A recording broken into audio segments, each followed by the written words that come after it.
from the heart of Dubai, where tomorrow is being built today, to the world. Welcome to the CTO Show with Mehmet. Here, we redefine technology and reimagine possibilities.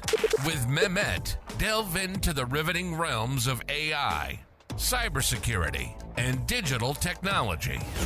Experience the thrilling highs and lows of startups. Immerse yourself in the spirit of entrepreneurship and witness the future of business innovation being written in real time.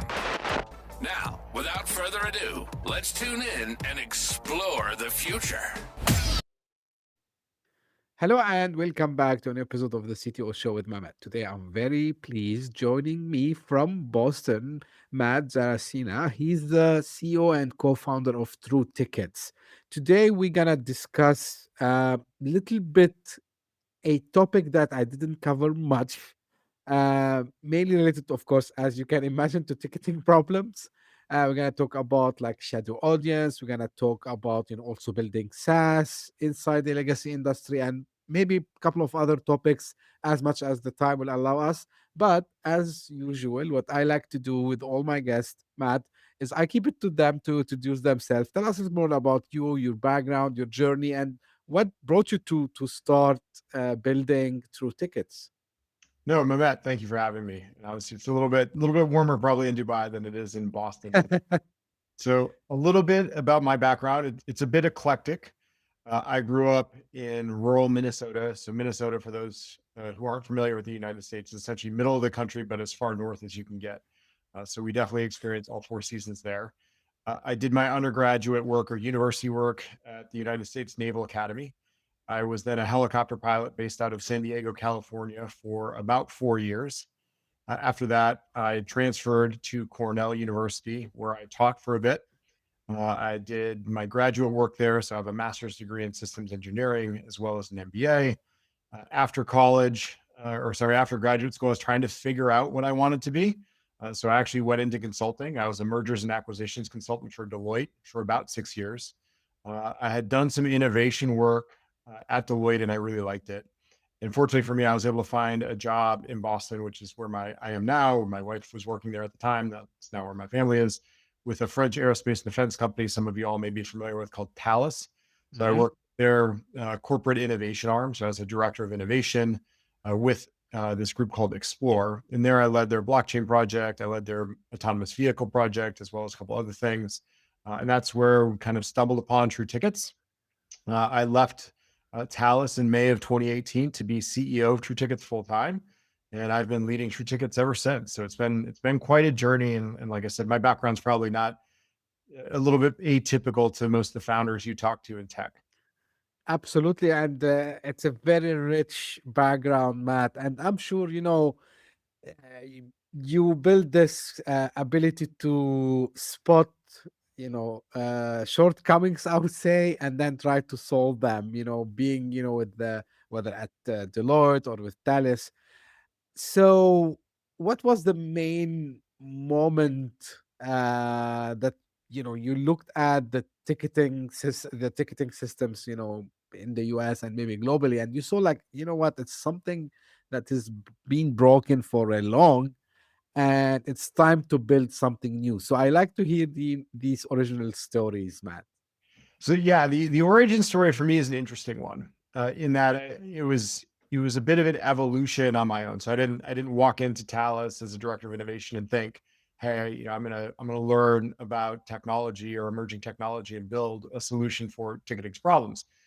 In fact, when I first remember stumbling across this idea, I just joined Thales. I'd just been assigned to essentially a blockchain project, right? And I was at MIT, whiteboarding some blockchain ideas, hypotheses with an expert in the technology at the time, who's still actually an advisor to our company. We're talking all sorts of things like supply chain, digital rights management.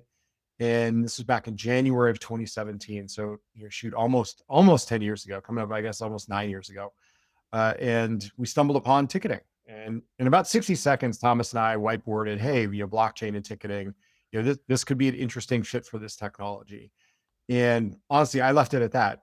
Thales had just sold their rail ticketing business, and there really wasn't a ticketing opportunity in Thales from a corporate standpoint. Uh, I would say that the idea, the opportunity reemerged a couple months later when my co-founder Steve, who he was working on blockchain at the Pentagon at the time in a Department of Defense capacity.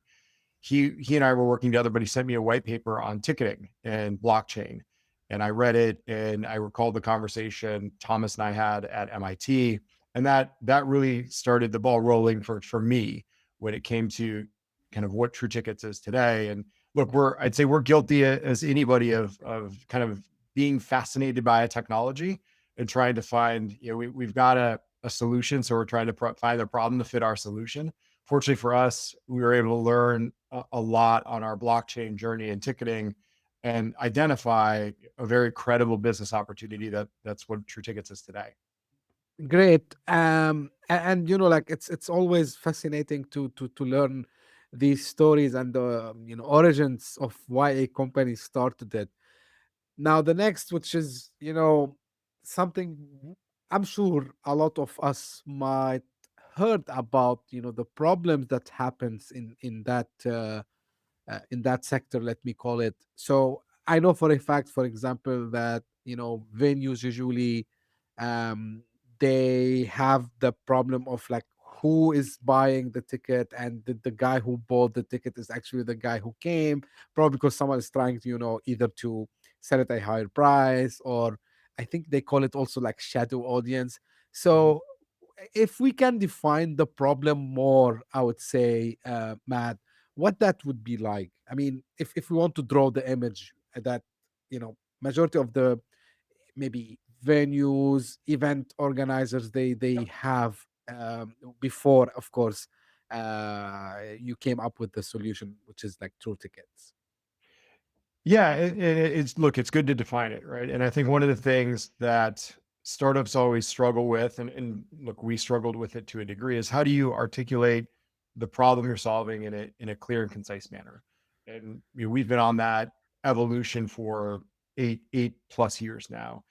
And what we've really oriented around is what our North Star is, which is helping our clients, which are our venues, right?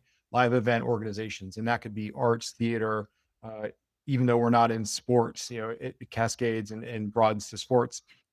But our North Star is making sure our clients actually know who's attending, their venue, their organization. And it's this massive problem. And so when we talk about, we coined the phrase shadow audience, it's essentially think about a venue, a theater, a concert hall.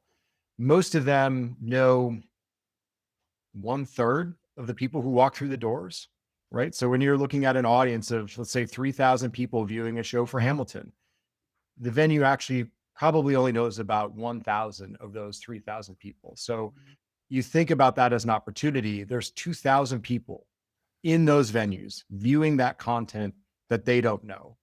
And when you think about the world we're in now, the attention economy, that is a massive opportunity. And look, it might be a little bit shocking to this audience, but it's really not that much different for sports or some of these live event organizations that we think are more digital or maybe more forward leaning. Sports is still at best 40 to 45%, right? And when we think about the world we're living in, that attention economy, not knowing those people who are basically in your venue, viewing your content, it puts them at a huge disadvantage, right? When we think about other digital solutions that are vying for attention, Netflix, Google, Amazon, uh, you know, HBO, anything that's kind of Facebook, Meta, they know 90+% of the people engaging with their content. So, when we think about Boston Symphony, they're not competing against the Boston Red Sox, they're competing against Netflix. And the key is then you need to know who's coming in your venue so you can market more effectively and you can make sure your organization is not only successful today, but long in the future. Matt, and another aspect which also I hear about it a lot, which is what's called like these trials for having uh, bots to buy tickets early, right? And then you know pushing people to buy from what they call it the black market, right? And this has caused also like kind of a disconnection. How big this problem is, in your opinion, in whether in sports or other arenas? It's a massive problem. And all you have to look at is what's happening both in the US and internationally. There's a Department of Justice lawsuit against Ticketmaster Live Nation for certain practices. There's in the UK, they banned, put a cap on resale. And so obviously there are, or governments now are attempting to address this problem. However, we would argue the solution to that problem is actually connecting the organization, the venue, with the actual attendee. So while obviously you can legislate things, legislation is only as good as your ability to enforce it. Our hypothesis is coupling legislation with technology solutions that can help reveal these shadow audience members, create a direct connection between the venue and the person attending. That creates visibility. And it's that lack of visibility that's been this massive blind spot in this industry for decades. And look, it's been a blind spot for, I'd say, two reasons. One is many venues, I think, assumed that their ticket buyer was the attendee. We're realizing now that in many cases, that's not the case. And two, technology really didn't exist to solve this problem, which is really create a custody solution after a ticket was sold. And it's not hard to really understand that. If you think back to ticketing 30, 40, 50 years ago, there were card stock tickets printed in ticket racks. The minute that ticket was handed to the person who bought it, there's really no way of custodying that ticket, understanding who actually got it, what was done with that ticket. And while there have been innovations and evolutions of ticketing and ticket delivery technology, even PDF print at home, it's really no different than that hard stock ticket that was in a ticket rack 40 years ago. And so with the digitization of ticketing, you now create an opportunity to actually provide custody capabilities around a ticketing, which then allows you to create that direct connection between the actual venue attendee in the venue. And that's ultimately what's going to solve this problem, right? It's these bad actors, they've lived in that kind of obfuscated gray area where once that ticket is sold, the venue really doesn't know who has it. And so these bad actors take advantage of that. And obviously innovation, technology can help create visibility there, which that is the opportunity. Matt, do you think also like there's a missed opportunities when it comes also to know who actually attended it mainly? And you touch kind of it, but for example, if I want to think, if I take sports, or if I take maybe a band, right? Mhm. So there will be merchandises, there will be like a lot of things. So if I have beforehand knowledge about who are like the kind of people who will be there, wouldn't it be better also to kind of target like what I'm trying to show them, sell them, or maybe even again, it's very famous. Everyone knows about the Super Bowl ads in the US, and the ads that are being shown in these big events, and sports events, of course, is one of them. So would it be also like a missed opportunities kind of for the brands as well to know who are actually the people who gonna be in this venue? Absolutely. Right. So that direct connection, your ability to personalize your marketing, there's a multitude of dimensions that can take. Here's a quick story of one of our organizations, Sure. the Kauffman Center in Kansas City, Missouri. And prior to True Tickets, they wouldn't have been able to do something like this, but this shows how quickly this type of solution can have an impact for an organization. So they had an entry level donor event. So these are kind of younger entry level donors. One of those donors had 4 tickets to a gala. They brought 3 friends. They shared 3 tickets with their 3 friends. Again, previous to True Tickets, the organization would have had a really hard time knowing who those 3 friends were. Maybe they could have gotten information from credit card information or a survey, but again, it's not as direct as literally those 3 people telling the Kauffman Center who they are. And so this one donor shared their 3 gala tickets with their friends. The Kauffman Center then sent out a marketing email a couple days later saying, "Hey, noticed you attended this event. If you would like to attend these events in the future, here's an entry level donor package." And with that one email, those 3 people signed up. Typically, when it comes to donors and securing donors, acquiring donors for an organization, it can be anywhere from 8 to 12 touch points. In this instance, the Kauffman Center was able to gain 3 new donors with 1 touch point. And that's one example of just very basic marketing personalization. Hey, you came to this event. If you liked it, here's an entry-level option for you. And they all signed up. That obviously can go out to merchandise, content creators, knowing who's actually engaging. Because if you only know the ticket buyer, you're advertising potentially and marketing to the wrong people, because the ticket buyer, if they're flipping a ticket, they're really not interested in your content, in your merchandise. They're just interested in that additional arbitrage they can make by selling to someone who actually wants to go. They have really no interest in communicating the information to the content creator about who that person is, so they can market to them and they can benefit from that relationship. Cool. Now, the question that maybe I'm sure the audience are keen to understand, how True Tickets solve all these challenges, Matt? Like whether, forfeiting, maybe the tickets, or let's say, um, not knowing who are exactly, as we said, the personas of the audience who are attending, and the other problems we just touched on. So what do you offer, Matt, for the venues and for the organizers?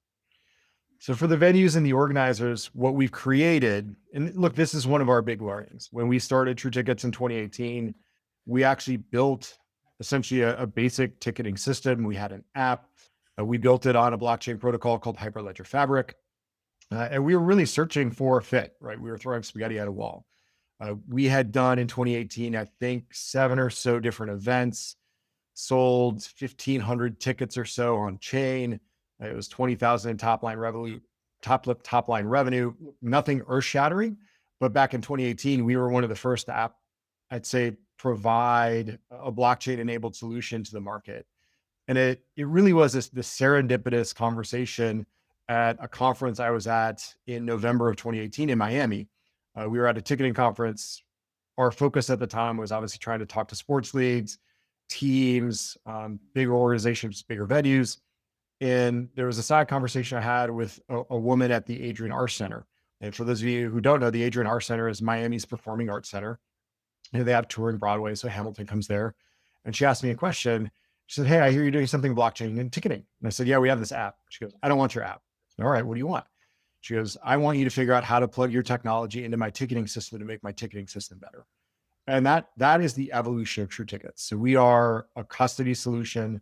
We essentially provide a service. We're a delivery option for the ticketing systems we work with, whereby the person who uses, or the organization who uses True Tickets to deliver a ticket, really gets 3 superpowers. The first one is they're always going to know who's in possession of a ticket. With True Tickets, there's not a world where someone can be rightfully in possession of a ticket and the venue can't quickly ascertain that. The second, and I think most powerful superpower, is this concept of a rules engine. And so for the blockchain crypto wonks on this podcast, there's this concept of a smart contract. I hate Right. the phrase. They're neither smart nor are they contracts, but their business program, their business process logic. Essentially, that's our rules engine. So our clients can start at the universal level all the way down to the order level. And they can stipulate things. Can this ticket be shared? Does the owner have to go? Can the ticket be reshared? Can it be resold? Where can it be resold? How much can it be resold for? Those are essentially the rules that organizations can put around a ticket. So for example, if you're a season subscriber, a season ticket holder, maybe your rules allow you to resell a ticket for whatever you want. If you're a student, you have to go and you can't resell your ticket, and you can only share one of your tickets. And that allows organizations to put rules around tickets that meet their business objectives. And then the third superpower is the ability to pull back a ticket from the market. So when tickets are transacted, when someone proposes a ticket for share, lists a ticket for resale, does anything with a ticket, we process that data in the ticketing CRM of record. And if our clients see anything funny, they can pull that back and take it back from market. And that's essentially what we provide and how we provide that value. So think of us as that custody solution from the minute that ticket's sold until it's scanned. We're essentially that bouncer that enforces all the rules around the ticket and makes sure the venue knows what's happening with that ticket. I'd say the best analogy is for people who are familiar with the Sabre, which is the underlying airline ticketing infrastructure, right? So if you're in the US and your Delta flight is canceled, the reason they can book you on JetBlue is because of technology called Sabre, which underlies all of US airline ticketing. That doesn't exist in live event ticketing. And essentially that's the infrastructure and the solution we've built and we're expanding and scaling today. Matt, again, and I'm not saying this to hammer on this vertical or this sector, but usually what I've heard from other people, like this is one of the kind of, we can think about it as they stayed in legacy for a long time. So how hard was it to educate maybe first your potential clients about the need for this technology, especially because here you're talking about SaaS cloud, you're talking about blockchain. um uh, was it like the hardest part of letting the business really get its foot on the ground, or like was it integrating with whatever your initial customers, they have maybe legacy systems, maybe still they have something which is manual work to do. Like what kind of challenges you face at the beginning? The challenges are always evolving. When I think back to 2018, 2019, when we first really started, we were a fascination with a small set of organizations. We had about 7 pilot organizations. So in the very early stages, it was almost finding the believers who saw the same problem we saw. So I'd say the first challenge was convincing people that there's a problem, right? The second one then, and this is I'd say unique to ticketing, is for people outside the industry, and this took me a little bit of time to learn as well. Ticketing is a mission critical system. While Yes. people outside the industry may think it's just a ticket, right? How hard is this, right? It's not sending a rocket into space. It's not one of these maybe more complex SaaS solutions that people think about. But when you think about it from the venue standpoint, if ticketing doesn't work for one night, it is a disaster. And it took us a while to really, I'd say, comprehend that. And once you kind of convince people there's an opportunity, now you're kind of saying, hey, let me handle this mission critical aspect of your business. So that's a very high hurdle. And I'd say that took a bit of time to prove out. Because look, in ticketing, the Silicon Valley mantra, move fast and break things, simply doesn't work. If it breaks once, you're probably done. And so we've been very fortunate to really clear that hurdle and show, hey, we can handle mission critical software or a mission critical need at scale. I mean, we've now delivered 24 million tickets and over 1.5 billion in face value for our clients over the 6+ years we've been in operation. So we continue to prove that out every day. Once you can show you can do it, you get those early adopters. After that, it's really about proving value. And we've gotten much better at look, we've got a lot of great data. And on our website, a couple of years ago, we put on our website a return on investment calculator. So Hmm. potential clients who are looking at us can plug in the number of tickets they deliver a year, a couple other metrics. And based on data from our clients, we can provide them an estimate of what we think the benefit might be for them. And then we were able to revamp it this year such that we can now show, hey, year 1, year 2, year 3, if you're the average True Tickets venue client, this is what you should expect to see. If you're top quartile, this is what you should expect to see. And it's really hammering home that value proposition. I'd say this next evolution of it, so that's kind of at the venue level, is as we look to expand, it's convincing some of these other systems that we provide enough value that we're worth partnering with, right? And so when you think of these legacy systems, one, they were optimized for selling a ticket. The minute the ticket was sold, their job was done. So for Right. all intents and purposes, they were never architected or data modeled to do custody. And so we've essentially built that custody layer. The second thing is too, is that these legacy systems, they are CRMs. That's what they do well. And there's a lot of things that they are trying to improve, make better just within their core product. And those systems are known to work with partners, right? So when you think of events, if there's a large on sale, many of these systems work with queuing partners. There's queuing solutions, right? And when you think queuing, think those like waiting rooms, right? So if you're going to a show, that high demand show, hey, Mehmet, you're 10th in line. many times, like that's a vendor actually working with a ticketing system to provide that capability. Payment processing, right? Most ticketing systems are not doing their own payment processing. They're working with a vendor to do that. And where we're at now with some of these other systems is essentially convincing them that it's worthwhile to work with us as a partner for this segment of their business. And it's a little bit challenging because some of them see this as like, no, this is a core capability of our service. I would argue, no, it never was. You never did ticket custody. You obviously outsourced it. 4 decades ago, you outsourced ticket custody to a card stock and a printer. Uh, you outsourced it a couple decades ago to PDF print at home. So you outsourced it to basically someone's home printer and a piece of paper. And so in some ways they've confused ticket delivery and ticket custody. And it's convincing them that we're a worthwhile partner. So there's always like different hurdles along the journey, but I would say that, the first couple were pretty tricky to figure out. But in some ways, because they're tricky, it actually creates a defensible position for us. It creates that moat in that, if someone's going to compete with us, they've got to, not only do they have to show they can do what we do, but now that we're in and we're proven, people don't change for 5% or 10% better solutions. Those solutions have to be 10x better solutions. And I struggle to think over the next 5 to 10 years in our space, given what we're doing, that someone's going to develop a 10x better solution than what we are today versus where we will be in 5 or 10 years. Right, Matt. Like, there is a misconception probably about like because part of what you do is you're trying to secure a process, right, and make sure like everything is going as it should be.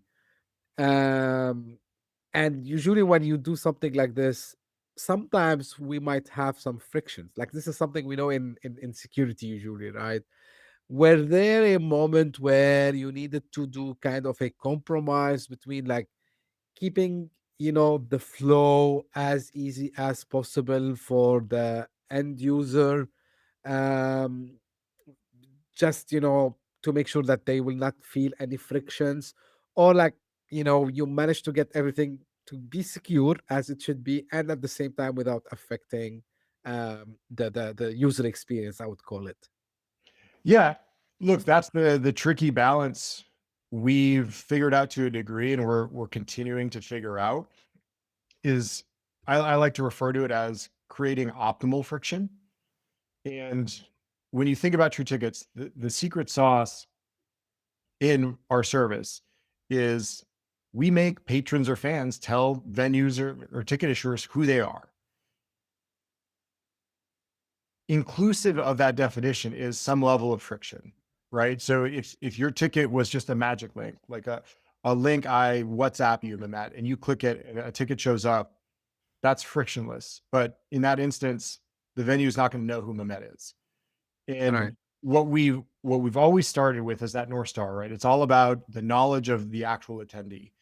And if you look at the very first instance of True Tickets, we definitely over indexed on security and friction because we knew we had to kind of start from that position. It would almost be, we knew it would be easier to create a more seamless look, less intensive or less, um, but more seamless. I don't want to say frictionless, but less friction, UI, UX for the user, as long as we could make sure that that patron is telling the venue who they are, right? So the very first good example of this, there was always a login and password, right? Right. So even if you were accessing a ticket, you always had to enter a login and password. And look, a lot of people forget their passwords, right? So that was a big challenge. And one of the things that has helped us, right, is we're constantly trying to innovate our product while maintaining our commitment to that North Star.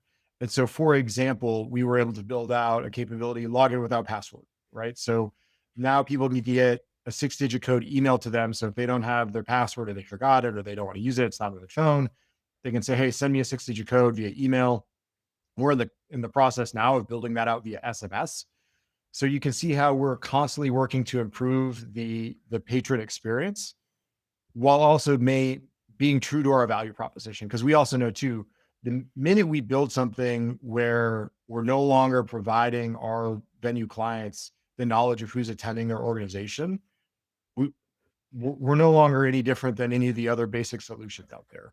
And so we need to continuously innovate and focus on providing that optimal level of friction. And obviously we over indexed on more friction than ultimately will be necessary in the long run.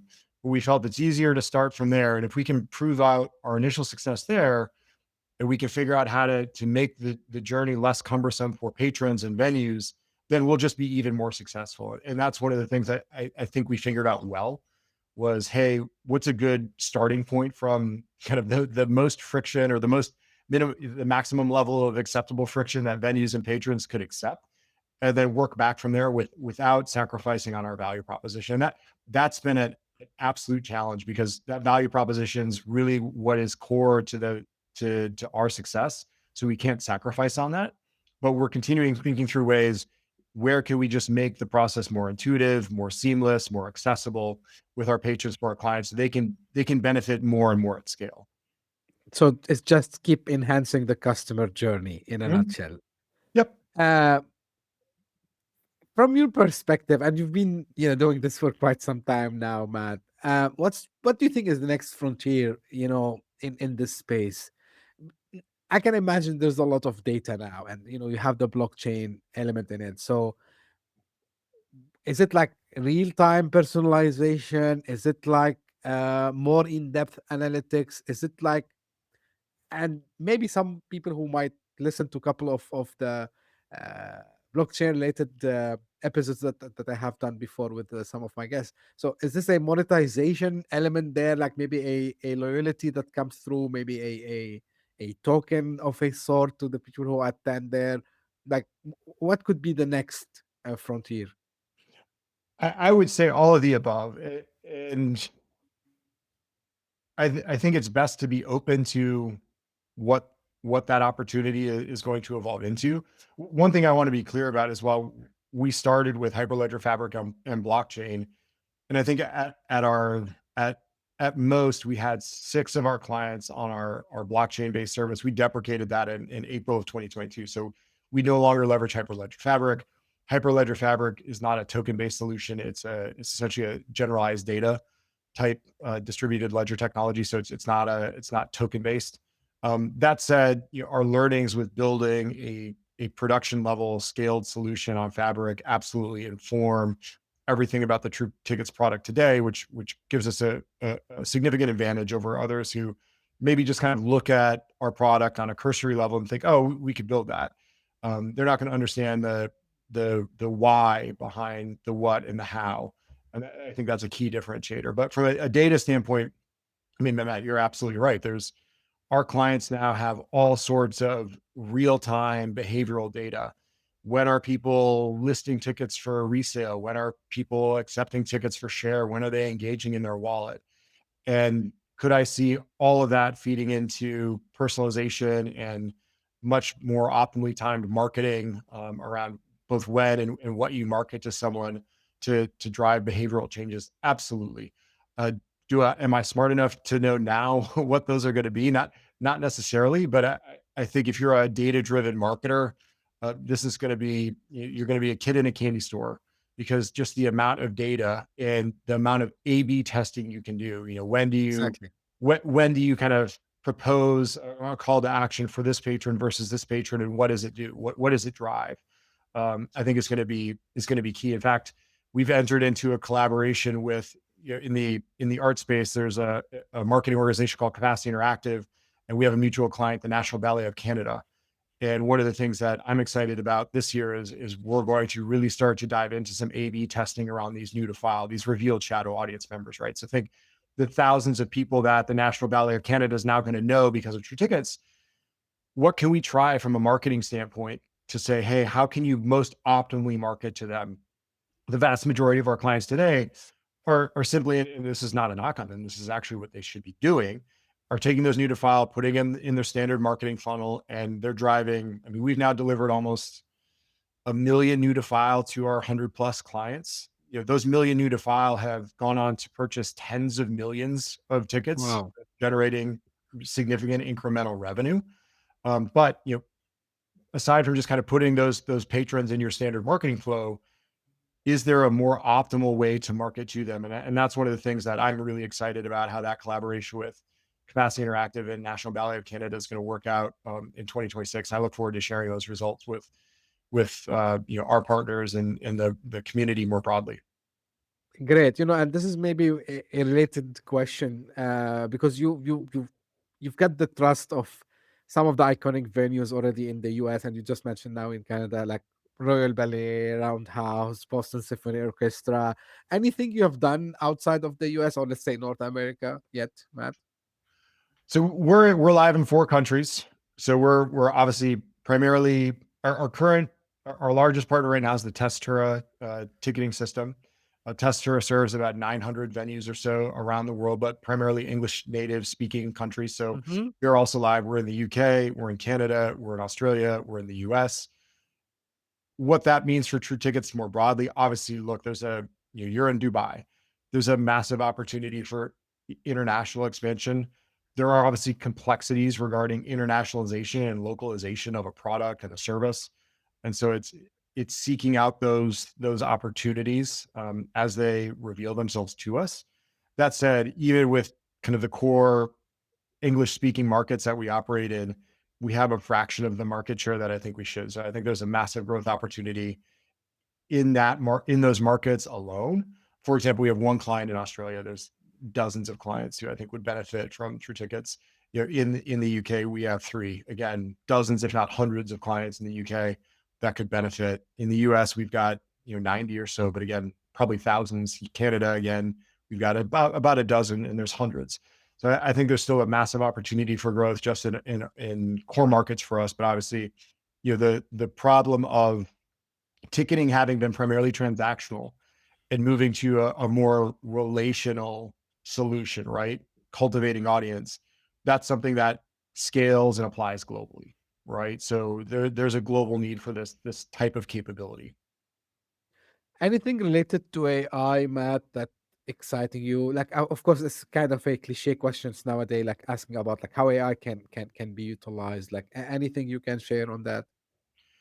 The biggest opportunity I see is pattern recognition, pattern identification, and I'd say recommendation suggestion, recommendation engines, right? So when Hmm. we think about a couple things, obviously everyone's focused on bad actors.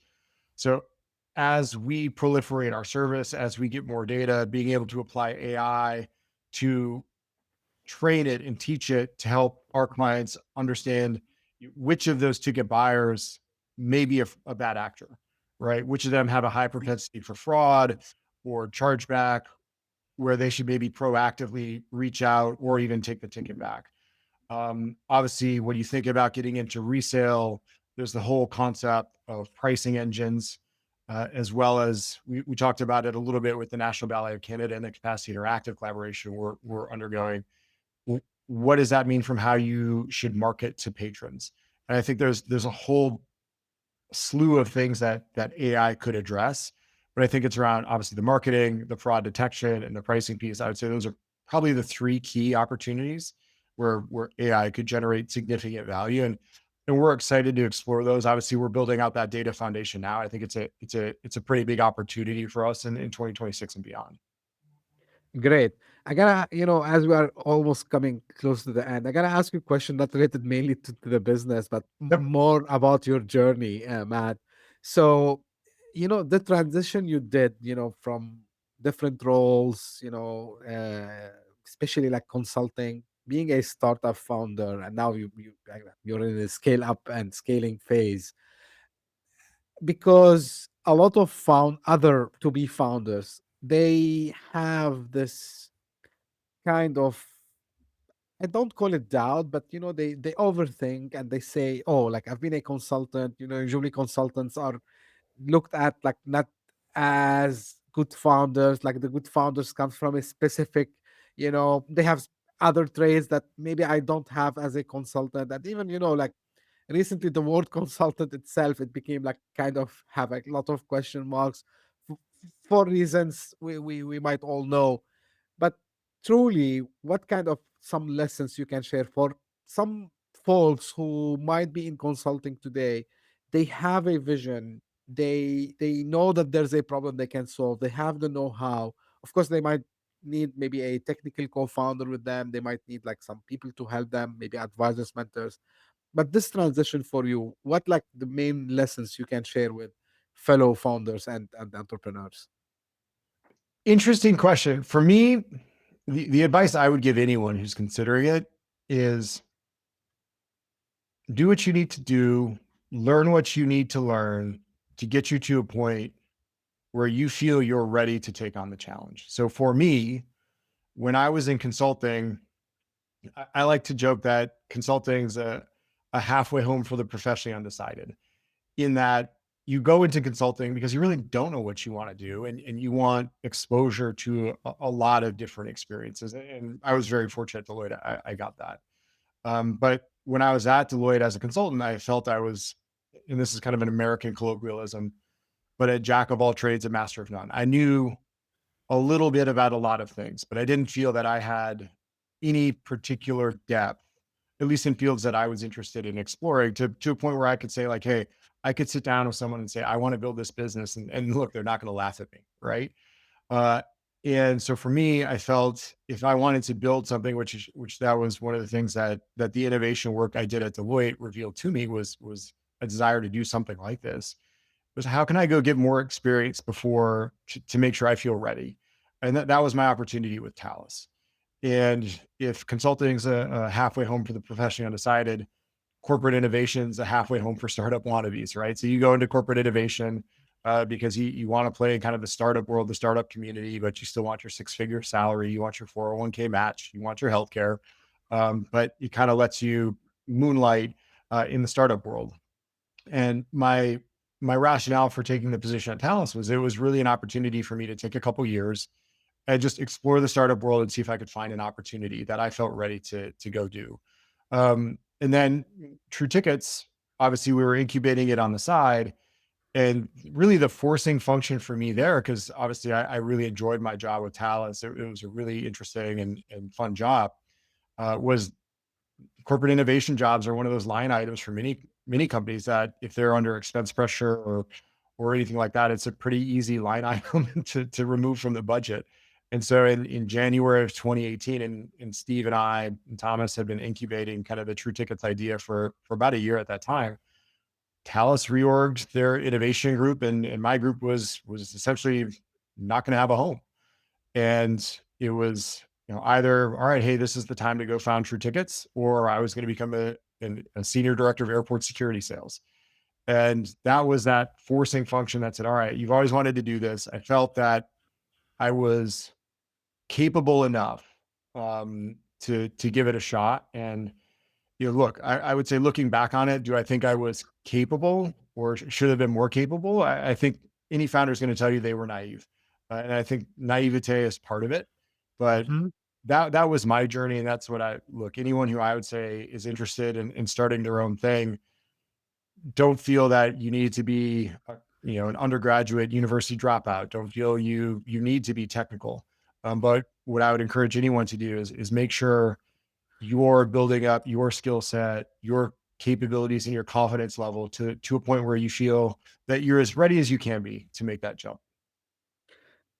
A- Absolutely, and this is, I ask you this question because there's again misconception about who can be founders and you know like yeah, usually coming from corporate it's hard, but and it ends up like it's not the case. There's a book that I just finished recently called Super Founders. Oh, I love that book. That's such a Yeah, great book. I by would I would encourage yeah. all your listeners to read it because it dispels some of the notion. Exa exactly. So Ali did a fantastic job, with data actually, Yep. comparing the billion-dollar companies, the unicorns, and actually the he studied I think since 2000, if I'm not mistaken, like 2014 or so, hundreds of startups, and yeah, it ended up like this myth of dropouts and like being from specific colleges. It's Yep. just a myth. Right. Oh, So I'm happy you shared this. And actually I'm inspired by the book to ask now this question too. Because sometimes, repetition it makes people think, oh yeah, like like see Matt have done it before. Like Mehmet have done it before, someone else have done before. I can do it also as well. Finally, Matt, where people can find out and get in touch. So obviously look me up on LinkedIn. So Matt Zarracina on LinkedIn. And then you can check out our company, www.true-tickets.com. We've got all sorts of information about our company and our product on there, to include the ROI calculator, a live demo. I like to say we hide our innovations in plain sight, so people can go check out our service, check out our product, and see the value we're delivering and what we're building. Great. I will make sure that all the links are in the show notes. Again, Matt, thank you very much. I know how it can be for a CEO like yourself. So thank you for taking the time this your morning to speak to me. And this is for the audience. This is how usually I end all my episodes. If you just discovered us by like, thank you for passing by. All my request from you is to subscribe and share it with someone you think who would be or she would be interested. And if you are one of the people who keeps coming again and again, thank you for the support. Thank you for making the podcast doing very well this year throughout 2025. And we're gonna continue. Hopefully the same thing in 2026.